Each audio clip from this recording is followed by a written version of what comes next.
Well, at least 9 Muslim candidates are seeking public office in November 6th in the US Midwestern state of Minnesota.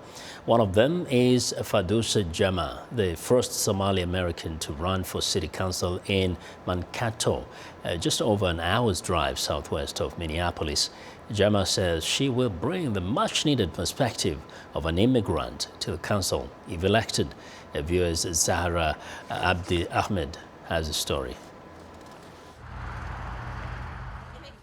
Fardousa Jama was a girl when she moved with her Somali family from a Kenyan refugee camp to Mankato. Later, she founded the nonprofit Somali Community Barwaco organization, which informs immigrants about jobs, education, and health care. I set forth to break barriers and to build bridges of compassion and understanding. So I'm a long way from being a politic. I'm more of an advocate for people. Now, as a candidate in the nonpartisan race to represent Ward 3, the 33-year-old is pushing for more affordable housing and to amplify diverse voices in the predominantly white city of 42,000. If I'm not spoken for, if I'm not represented, imagine how many more people that feel the same way, right?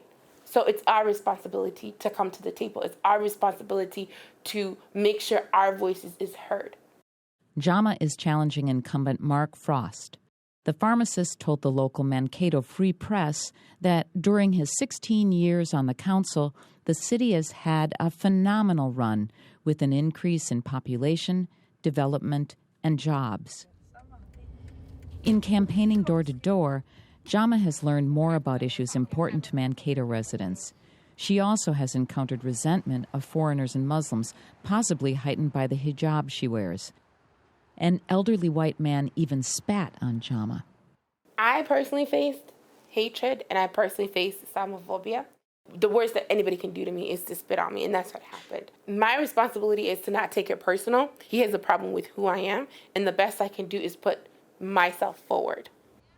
She wants her Mankato neighbors to understand and accept Muslims. Her biggest supporter was her father, who died in August.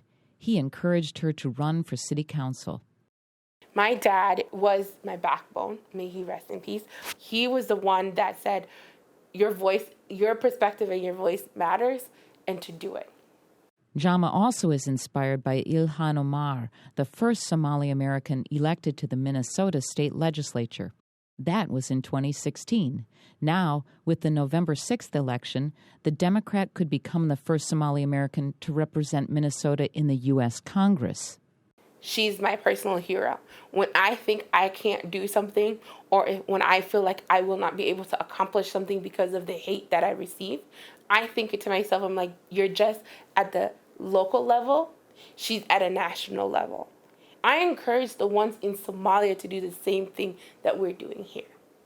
Well, maybe not. Women hold roughly a third of the seats in the Somali parliament's lower chamber, but less than a fifth in the comparable U.S. House of Representatives. Jama says she hopes for more varied representation in public office, starting with her own election.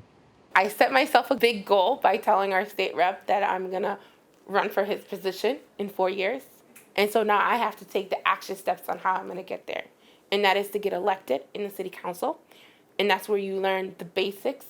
For Zahra Abdi Ahmed in Mankato, Minnesota, I'm Carol Gunsberg, VOA News.